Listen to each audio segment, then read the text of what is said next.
गुरु प्यारी साथ संगत जी, आज फिर से एक सुंदर सी साखी आप सभी को सुनाने जा रही हूँ। गुरु प्यारी साथ संगत जी, आज की जो साखी है हमारे जीवन में ये सबसे बड़ी समस्या को सामने लेकर आएगी, उसका कारण भी बताएगी और निवारण भी करेगी। अक्सर हमारे आसपास के लोगों में, हम में ही आलस्य हमारी ज़िंदगी का सबसे बड़ा दुश्मन है। और ये क्यों रहता है और किस तरह से हम इसको दूर कर सकते हैं। अक्सर करके हमारे माता पिता जो होते हैं बच्चों को डांटते हैं, बोलते हैं, हर चीज़ के लिए समझाते हैं कि आलस्य नहीं करना चाहिए। वो हमें समय से उठने के लिए कहते हैं, हर चीज़ को हम लाइफ में गोल बनाना सिखाते हैं, लेकिन फिर भी हम ढीले ढीले चलते हैं। हमारे जीवन में आलस्य होता है, वो किस वजह से होता है और उसको हम कैसे दूर कर सकते हैं। कई लोग ऐसे होते हैं, इतने आलसी होते हैं कि उनकी आदत बचपन से बनती है आलस्य की, और वो धीरे धीरे बड़े होकर ऐसी बन जाती है कि वो अपनी ज़िंदगी तो ख़राब करते ही हैं, साथ में और लोगों की ज़िंदगी भी बर्बाद कर देते हैं। तो ऐसे लोगों का जीवन नर्क के समान है, जो लोग शारीरिक और मानसिक रूप से आलस्य करते हैं। आइए गुरु प्यारी साथ संगत जी, सुनते हैं आज की ये सुंदर सी साखी जो हमारे जीवन में शारीरिक और मानसिक आलस्य का कारण बताएगी।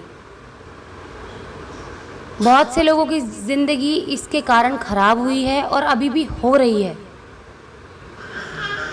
तो गुरु प्यारी साथ संगत जी, ये कहानी है महात्मा बुद्ध जी के समय की। एक इंसान महात्मा बुद्ध जी के पास आता है और कहता है कि मेरे को बहुत आलस्य आता है, मुझे इसका निवारण बताओ, क्योंकि मेरे माँ बाप, मेरे घर वाले, मेरे सारे जो आसपास के लोग हैं मेरे आलस्य से बहुत परेशान, और मैं खुद बहुत परेशान हूँ, क्योंकि सब लोग मुझे आलसी कहते हैं और मुझे चिढ़ होने लगी है इस चीज़ से। सब लोग मुझे आलसी आलसी बोलते रहते हैं और मुझे बहुत गुस्सा आता है, मेरी सबके सामने बेइज्जती करते हैं और मैं बस तंग आ गया हूँ। या तो ऐसा लगता है मेरा जीवन ना रहे या फिर ये आलस्य ना रहे। तो गुरु प्यारी साथ संगत जी, महात्मा बुद्ध कहते हैं कि तुम्हें कैसे पता कि तुम्हें आलस्य आता है, क्या तुम इसका कोई प्रमाण दे सकते हो। तो उसने महात्मा बुद्ध से कहा कि मुझे मेरे घर वाले जो हैं और मेरे आसपास के लोग जो हैं वो हमेशा आलसी बुलाते हैं और मैं किसी भी काम को ठीक से कर नहीं पाता हूँ, ना समय से उठ पाता हूँ। पता नहीं मेरे साथ क्या होता है, मैं किसी काम को कर ही नहीं पाता हूँ और इसी वजह से सब लोग मुझे आलसी कहते हैं। तो महात्मा बुद्ध ने उसको बड़े प्यार से समझाया कि अब जो मैं तुम्हें समझा रहा हूँ उसको ध्यान से सुनते जाना, क्या तुम्हारे साथ ऐसा होता है। महात्मा बुद्ध ने समझाया कि शारीरिक आलस्य और मानसिक आलस्य, ये दो तरह के आलस्य हमारे जीवन में हमें बर्बाद कर देते हैं और यही आलस्य होते हैं जीवन में। शारीरिक आलस्य का कारण क्या है। सबसे पहला, सही खाना ना खाना। अब वो इंसान महात्मा बुद्ध से पूछते हैं कि सही खाना खाने का मतलब क्या है। मैं तो अच्छा खाना खाता हूँ, मेरे माँ बाप तो मुझे अच्छा खाना खिलाते हैं। तो इस पर महात्मा बुद्ध कहते हैं कि तुम्हारी नज़र में अच्छा खाना क्या है। अच्छा खाना वो है जिसमें जीवन है, प्राण है, जो हमें सीधा प्रकृति से मिला है। अगर हम प्रकृति से मिलने वाले खाने को खाएंगे जो ज़मीन से उगता है, तो उसे खाकर हम कभी भी बीमार नहीं होंगे, और जब हम बीमार नहीं होंगे तो हमारे शरीर में कभी भी आलस्य नहीं आएगा। हम जब ऐसे खाने को खाते हैं जिसमें जीवन नहीं है और जो हमें प्रकृति से सीधा नहीं मिला है, तो ऐसे खाने को खाकर हम बीमार हो जाते हैं और उसी वजह से हमारे शरीर में आलस्य रहता है। गुरु प्यारी साथ संगत जी, आजकल जब हम जो खाना खा रहे हैं, जिस तरह से हमारा लाइफस्टाइल हो गया है, पिज़्ज़ा, बर्गर, ये सब चीज़ें जो खाते हैं, फ्राइड फूड खाते हैं बाहर का, ये सब चीज़ें हेल्दी नहीं होती हैं, डायरेक्ट प्रकृति से नहीं आ रही हैं, प्रोसेस्ड हैं ये। अब कुछ बच्चे इसमें यहाँ तर्क करते हैं कि जो हम चिप्स खा रहे हैं वो आलू प्रकृति से आ रहा है, लेकिन बेटा वो आलू डायरेक्ट आप नहीं खा रहे हो, उसको आप उसको प्रोसेस्ड खा रहे हो, वो प्रोसेस्ड फूड है। आप डायरेक्ट खाओ, जैसे घर में मम्मी खाना बनाती हैं, आलू को सीधा घर में पकाओ, वो खाना सीधा सीधा खाना होता है। प्रकृति से। बर्गर है, ये भी प्रोसेस फूड है। इसमें जो बन यूज़ करते हैं, टिक्की यूज़ करते हैं, उसके अंदर अरारोट पाउडर यूज़ कर रहे हैं, वो सब जो भी इंग्रेडिएंट्स हैं वो सब प्रोसेस्ड हैं। इसलिए जो भी खाना खाना है, सीधा जो ज़मीन से उगा हुआ खाना है, वो घर पे पका हुआ खाना वो खाएं। उससे शरीर में कभी भी आलस्य नहीं आता, और ये आलस्य नहीं आएगा, बीमारी नहीं बढ़ेंगी और शरीर स्वस्थ रहेगा, तो काम में मन लगेगा। तो गुरु प्यारी साध संगत जी फिर महात्मा बुद्ध समझाते हैं कि सही तरह से उठना, बैठना और लेटना चाहिए। अगर हम सही तरह से उठते, बैठते और लेटते नहीं हैं तो भी हमारे शरीर में आलस्य भरा रहता है। अगर हम गलत तरीके से उठेंगे, बैठेंगे, लेटेंगे तो भी हमारे शरीर में आलस्य भरा रहता है। खाना खाने के बाद हमें अपनी पिंडलियों पर बैठना चाहिए ताकि हमारा खाना डाइजेस्ट हो सके। पद्मासन में बैठना चाहिए और लेटना चाहिए सीधा कमर के बल। खाना खाने के बाद एक बार उल्टी करवट से और फिर एक बार सीधी करवट से लेटना चाहिए। उल्टे पेट के बल नहीं लेटना चाहिए। और जब हम उठते हैं तो लेटे हैं, और जब हमें उठना चाहिए तो कैसे उठना चाहिए? उल्टी करवट लेकर तब हमें उठना चाहिए। तो ये हुआ तरीका उठने का, बैठने का और लेटने का। इस वजह से हमारा शारीरिक आलस्य आता है जब हम गलत तरीके से बैठते हैं, गलत तरीके से उठते हैं और गलत तरीके से लेटते हैं। और गुरु प्यारी साध संगत जी, एक बात और समझाना चाहूँगी बच्चों को, स्पेशली जब भी बच्चे बैठते हैं ना, तो उन्हें दीवार से टेक लगा के नहीं बैठना चाहिए। पहली बात तो सीधा बैठना चाहिए, अपनी रीढ़ की हड्डी को सीधा रखना चाहिए। जब हम रीढ़ की हड्डी को टेढ़ा करके बैठते हैं तो पॉस्चर ख़राब होता है और उससे हमारे पाचन क्रिया पे भी असर पड़ता है। तो हमें सीधे बैठना चाहिए एकदम। तो सही बैठने का तरीका ये होता है। कई बच्चे बड़े लापरवाह होते हैं, बैठते बड़े उल्टे तरीके से, एकदम कमर झुका के बैठते हैं, तो उससे रीढ़ की जब आपकी हड्डी ख़राब हो जाएगी, रीढ़ की हड्डी टेढ़ी हो जाएगी, तो आपका सारा स्ट्रक्चर जिस पे टिका हुआ है, जब आप उसको ख़राब करोगे तो पाचन तंत्र तो अपने आप ख़राब हो जाएगा, और जब वो ख़राब होगा तो आपके शरीर में तो वैसे ही आलस्य आएगा। और ज़्यादा देर के लिए बैठे रहना भी सही नहीं होता। एक उठने का, बैठने का, एक लेटने का समय होता है, और जब ये समय निर्धारित हो जाता है हमारे जीवन में तो कभी भी शारीरिक आलस्य नहीं पनपता। तो इस पर वो जो आदमी महात्मा बुद्ध के पास आया था वो कहता है, मैं आप सही कह रहे हो, मैं सही तरीके से ना तो लेटता हूँ, ना उठता हूँ, ना बैठता हूँ। अब इस पर महात्मा बुद्ध समझाते हैं कि हमें सही समय पर उठना चाहिए। अब वो आदमी कहता है, मैं तो सही समय पर कभी नहीं उठता, मैं तो जल्दी उठता ही नहीं हूँ। उन्होंने क्या सही समय पर तुम सोते हो? तो वो कहता है, नहीं नहीं, मैं सही समय पर नहीं सो पाता। तो महात्मा बुद्ध कहते हैं, सही समय पर उठने के लिए सबसे ज़रूरी है सही समय पर सोना। जब हम उठने और सोने का समय निर्धारित कर लेते हैं तो हमारे जीवन में भी कोई बीमारी नहीं आती, शरीर में कोई बीमारी नहीं आती है और आलस्य नहीं पनपता है। जब हम गलत समय पर उठते हैं तो हमारे बॉडी में नेगेटिव ऊर्जा उत्पन्न होती है, और वो नेगेटिव ऊर्जा जो होती है वो हमें आलस्य की तरफ धकेलती है। और जब हम जल्दी उठते हैं, जल्दी सो करके, तो पॉजिटिव एनर्जी हमारी बॉडी में बनती है, हमारी जठर अग्नि उस समय तेज़ होती है। उस समय पर खाना खा लेने से हमारी बॉडी में एनर्जी आती है। तो इसीलिए सही समय पर उठना बहुत ज़रूरी है और सही समय पर सोना भी बहुत ज़रूरी है। किसी चीज़ की अति भी अच्छी नहीं होती और किसी चीज़ की कमी भी अच्छी नहीं होती। हमें कम से कम 8 घंटे की नींद ज़रूरी लेनी चाहिए। और जो पढ़ने लिखने वाले बच्चे होते हैं, काम करने वाले बच्चे होते हैं, जो बाहर ऑफिस में रहते हैं, उनको कम से कम 9 घंटे सोना चाहिए, और उसके लिए उनका समय पर सोना बहुत ज़रूरी है। तो गुरु प्यारी साध संगत जी आगे महात्मा बुद्ध समझाते हैं कि मानसिक आलस्य क्या है। मानसिक आलस्य है सबसे पहला कि पुरानी गलत धारणाएं। अब पुरानी गलत धारणाएं क्या होती हैं? हमारे दिमाग में ये बैठ जाता है, जो पिछली बार हमने काम किया था उसमें हम फेल हो गए। अब हमारे मन में डर बैठ जाता है कि हम पिछली बार भी इस काम को नहीं कर पाए थे, और अब हम ये मान लेते हैं कि अभी हमसे होगा ही नहीं। ये अक्सर करके बहुत लोगों के साथ होता है कि एक बार वो फेल हो जाएं किसी चीज़ को करने में, दूसरी बार फेल हो जाएं तो बस उसके बाद तो वो हार मान लेते कि ये काम तो होगा ही नहीं, और ये सबसे गंदी आदत होती है। ये गंदी आदत आपको तो बर्बाद कर ही रही है, साथ साथ आपके परिवार को भी बर्बाद कर रही है, आपके आसपास के लोगों को भी बर्बाद कर रही है। तो सबसे पहले खुद पर विश्वास करना सीखें। इस दुनिया में मनुष्य को भगवान ने ऐसा बनाया है एक इंसान को कि वो हर काम कर सकता है। उसके पास दिमाग है, शारीरिक ताकत है, सब कुछ कर सकता है एक इंसान। कोई भी काम एक इंसान को ऐसे नहीं कहना चाहिए कि ये काम नहीं होगा। Nothing is impossible in this world. तो सबसे पहले अपने ऊपर विश्वास करना सीखना चाहिए कि कोई भी काम मुमकिन नहीं है, मैं तो इसको करके ही मानूंगा। कैसे नहीं होगा, ये ज़रा सा काम मुझसे होगा कैसे नहीं, कोई काम मुझसे बड़ा कैसे हो जाएगा। तो ये विश्वास अपने ऊपर रखना चाहिए। दूसरी बात, महात्मा बुद्ध समझाते हैं कि छोटी सोच वाले और आलसी व्यक्तियों की संगत कभी नहीं करनी चाहिए, वो हमें जीवन में आलसी बनाते हैं।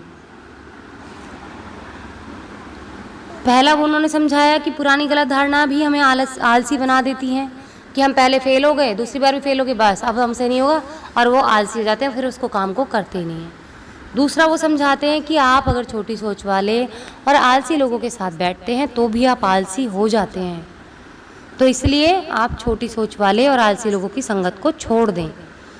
आप ये ना सोचें कि वो भी तो लोग हैं, वो भी तो ऐसा कर रहे हैं। नहीं नहीं, गलत काम नहीं करना जीवन में। हमें तो पॉजिटिविटी की तरफ बढ़ना है, अच्छाई की तरफ बढ़ना है, अच्छे कामों की तरफ बढ़ना है। किसी की गलत चीज़ को नहीं अपनाना है। अगर कोई गलत कर रहा है ना, तो आप उस चीज़ को ये कहकर बढ़ावा नहीं दें कि वो भी कर रहा है, वो भी कर रहा है। तो पहले आप उसके पूरे जीवन को जाके देखिए किस तरह से फेल है, सबसे बड़ा लूज़र है वो लाइफ में। आप लूज़र्स की तरह बनना चाहते हो, नहीं बनना चाहते ना, तो इसीलिए उन लोगों का साथ छोड़ दें। फिर तीसरी बात, महात्मा बुद्ध समझाते हैं कि काम को टालने की आदत आलस्य और मानसिक तनाव का सबसे बड़ा कारण होती है। शुरुआत में तो हमें पता नहीं चलता कि हम किसी काम को टाल रहे हैं, तो उससे हमें आलस्य आएगा। हम धीरे धीरे उसके आदी बनते जाते हैं, काम टालते जाते हैं और फिर आलसी हो जाते हैं, क्योंकि वो काम इकट्ठा हो जाता है और वो हमारी आदत में शामिल हो जाता है। मैंने बहुत से लोगों को देखा जिनको काम को टालने की आदत होती है और उसी वजह से वो आलसी बनते हैं और उसी की वजह से उनके ऊपर मानसिक तनाव होता है। चाहे वो ऑफिस में काम कर रहे हों, चाहे वो स्कूल में काम कर रहे हों, चाहे वो घर में काम कर रहे हों। एक कहावत ऐसे ही नहीं बनाई है पुराने बुजुर्गों ने, कल करे सो आज कर, आज करे सो अब, पल में प्रलय होएगी, बहुरी करेगा कब। जो बच्चे स्कूल के होमवर्क को कहते हैं कि हम बाद में कर लेंगे, फिर बाद में कहते हैं और बाद में कर लेंगे, कल कर लेंगे, परसों कर लेंगे, तो वो पीछे होते जाते हैं, वो क्लास में सबसे पीछे होते जाते हैं। और जो अपने काम को तुरंत करते हैं, कोशिश करते हैं कि हम समय से पहले ही कर लें उसको, वो बच्चे हमेशा जीवन में आगे बढ़ते हैं। फिर ऑफिस वाले लोगों की बात, अब जो ऑफिस में अपने काम को टालते जाते हैं कि अरे यार अब तो टाइम हो गया, 5 बजे, कल करेंगे, कोई बात नहीं, छोड़ो। सारा दिन ऐसे ही निकाल देते हैं, ना अपना कोई टाइम टेबल बनाते हैं कि हमें ये काम इस तरीके से करना है, इतने समय में ये काम फिनिश करना है, इतने इतने काम हैं, ये हमारे पास लिस्ट है, आज तो इतने काम करने ही करने हैं। चाहे आपने 6 निर्धारित किए, आपसे 5 हो, लेकिन आपको परसेंटेज ज़्यादा करने की निभानी चाहिए, ज़्यादा करने की तरफ बढ़ना चाहिए, ना कि कम की तरफ। ऐसा नहीं आपने 6 काम सोचे थे करने के लिए, उसमें से आपके 3 हुए, तो कोई फ़ायदा नहीं है, सब बेकार है और उससे आप आलस्य की तरफ बढ़ते जाएंगे। तो दृढ़ निश्चय कीजिए कि आप क्या काम कर रहे हैं। फिर इसके साथ साथ काम को टालने की आदत छोड़ते जाइए, एक बार भी अपने काम को ना टालिए। घर में भी जो लोग रहते हैं, घर चलाते हैं, जो काम को टालते जाते हैं ना, उनका घर ऐसे ही फैला रहता है, गंदा रहता है, एकदम दरिद्रता भरी रहती है, गंदगी भरी रहती है उनके घर के अंदर, कभी सफाई नहीं मिलेगी, बीमार रहेंगे सब लोग। तो इस तरह के मानसिक आलस्य से भी शरीर पर आलस्य का प्रभाव पड़ता जाता है और बाकी लोगों का जीवन भी नर्क बनता जाता है। फिर गुरु प्यारी साध संगत जी, महात्मा बुद्ध समझाते हैं कि हमारे जीवन में अगर लक्ष्य का स्पष्ट होना नहीं हो, यानी कि हमारे जीवन में कोई लक्ष्य नहीं है, तो हम कभी भी कोई भी काम नहीं कर सकते। ये भी मानसिक आलस्य का चौथा चरण उन्होंने समझाया कि हमारे जीवन में अगर कोई गोल ना हो तो भी हमारे जीवन में आलस्य भर जाता है। अब जैसे उन्होंने एग्जाम्पल दिया कि एक रेगिस्तान में उस आदमी को समझा रहे होते हैं यहाँ पे महात्मा बुद्ध कि अगर तुम मान लो एक रेगिस्तान में फंस जाओ और वहाँ पर पानी ना हो और तुम्हें प्यास लगी हो बड़े ज़ोरों की, तो तुम क्या करोगे? तो वो आदमी कहता है कि मैं बहुत कोशिश करूँगा, दूसरे गाँव में जाऊँगा। फिर कहते हैं कि अगर दूसरे गाँव में जाकर भी तुम फेल हो जाओ, ना मिले तुम्हें पानी, फिर क्या करोगे? तो कहता है मैं तो सर्च करता रहूँगा जब तक मुझे पानी नहीं मिलेगा, क्योंकि मुझे तो प्यास मिटानी है, मैं प्यासा थोड़ी ना मरूँगा। महात्मा बुद्ध कहते हैं यही बात, यही हम अपने जीवन में निर्धारित नहीं करते कि हमारा लक्ष्य क्या है। अब एक्सरसाइज करने को ले लो, माँ बाप बच्चों को समझाते हैं कि बेटा रोज़ एक्सरसाइज करनी चाहिए, क्योंकि बच्चों को मालूम ही नहीं है कि आगे भविष्य में एक्सरसाइज ना करने से हमारे जीवन में क्या रोग लग सकते हैं और उनसे हमारे शरीर का कितना नुकसान हो सकता है। जिस दिन शरीर में आलस से लगने वाले रोगों से बर्बादी पता चल जाए कि हमारे शरीर की कितनी बर्बादी होती है, तो बच्चे रोज़ उस डर से कि हमें अपने शरीर को ऐसा बिगाड़ना नहीं है, वो लक्ष्य से उनके ज़िंदगी में आ जाएगा, तो वो हमेशा डेली एक्सरसाइज करेंगे। माँ बाप रोज़ समझाते हैं, रोज़ कहते हैं कि एक्सरसाइज करो, पर कभी भी ये नहीं समझाते कि आप ये वाली एक्सरसाइज नहीं करोगे तो ये वाला रोग लग जाएगा और इस वाले रोग से आपके ये ऑर्गन्स डैमेज हो सकते हैं। तो इस डर से बच्चों को रूबरू कराना चाहिए पेरेंट्स को कि बच्चों इस तरह के रोग आपके शरीर में लगेंगे, तो आपको रोज़ एक्सरसाइज करनी चाहिए। और जो ऑफिस जाने वाले लोग भी हैं, जितने भी लोग हैं, सबको एक्सरसाइज डेली करनी चाहिए। आपके दिन का एक हिस्सा होना चाहिए ऐसा जिसमें आप एक्सरसाइज कर सको। फिर महात्मा बुद्ध समझाते हैं कि जब आपके जीवन में किसी काम को करने की बड़ी वजह नहीं होती है, तभी भी आपके अंदर मानसिक आलस्य पैदा होता है। उन्होंने उदाहरण दिया कि अगर मान लो आपके पास में बहुत सारे जेवर हैं और आप रास्ते में चलते चलते थक गए हैं और सुनसान जंगल आ गया और आप थक के एक पेड़ के नीचे बैठ गए हैं और वहाँ पर आते हुए देखते हैं कि बहुत सारे डाकू सामने से चले आ रहे हैं आपकी तरफ, तो क्या आप तभी भी वहाँ पर सुस्ताते रहोगे, बैठे रहोगे, कि ये कहोगे नहीं भाई मैं तो थक गया हूँ, मुझसे नहीं होगा? नहीं कहोगे, क्योंकि आपको अपने जेवर को बचाना है। उसी तरह से जो लोग अपने जीवन में हर काम को टाल देते हैं और कह देते हैं अब तो मैं बस थक गया हूँ, मेरे से नहीं होगा, ये सबसे बड़ी गलत बात होती है उनकी। उनके शरीर के अंदर वो ताकत होती है, उतनी हिम्मत होती है, लेकिन फिर भी वो अपने मानसिक रूप से आलसी होने की वजह से उस काम को टाल देते हैं ये कह के कि अब तो मैं थक गया हूँ। जिस इंसान को काम करने की लत होती है ना, वो कभी भी थकता नहीं है। वो कभी ये कह ही नहीं सकता कि मैं थका हुआ हूँ, जब तक कि वो बीमार ना पड़ जाए। वो अपने शरीर की पूरी जान लगा देता है, जी जान से काम करता रहता है। और जो लोग आलसी होते हैं अपने शरीर को बचाते रहते हैं, बस हमारे शरीर में ये बस हम थक ना जाएं ज़्यादा, बस हमें आराम करना है, तो ऐसे लोग जीवन में कभी तरक्की नहीं कर सकते हैं। और उनकी तरक्की ना करना दूसरे लोगों की ज़िंदगी को बर्बाद कर रहा है। तो महात्मा बुद्ध समझाते हैं कि आज के बाद इन सारी चीज़ों को ध्यान में रखना। ये शारीरिक और मानसिक आलस्य को अपने जीवन से निकाल दोगे तो तुम अपने आप ज़िंदगी में बहुत बड़े इंसान, बहुत कामयाब इंसान बन जाओगे। वो आदमी महात्मा बुद्ध का धन्यवाद करता है कि आपने मेरे जीवन को सुधार दिया, मेरा मार्गदर्शन कर दिया, क्योंकि मुझे तो ये समझ ही नहीं आ रहा था कि मैं किस तरह से ये आलसी आलसी शब्द अपने जीवन से निकाल दूं बाहर। सब लोग मुझे आलसी बुलाते थे और आलस्य ना जाने मेरी ज़िंदगी से दूर भी नहीं हो रहा था, मुझे बहुत आलस्य आता था। लेकिन अब मैं इन चीज़ों को दिमाग में रखूँगा और अपने प्रैक्टिकल जीवन में भी लेकर आऊँगा। तो गुरु प्यारी साध संगत जी, इस साखी को पूरे तरीके से ध्यान में बिठा लीजिए।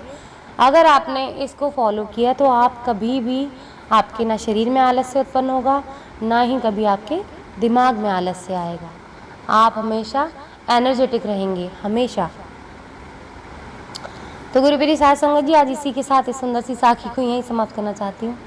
मिलती हूँ आपसे अपनी अगली वीडियो में नई साखी के साथ। तब तक के लिए खुश रहें, सुमिरन करते रहें, सच्ची सेवा करते रहें।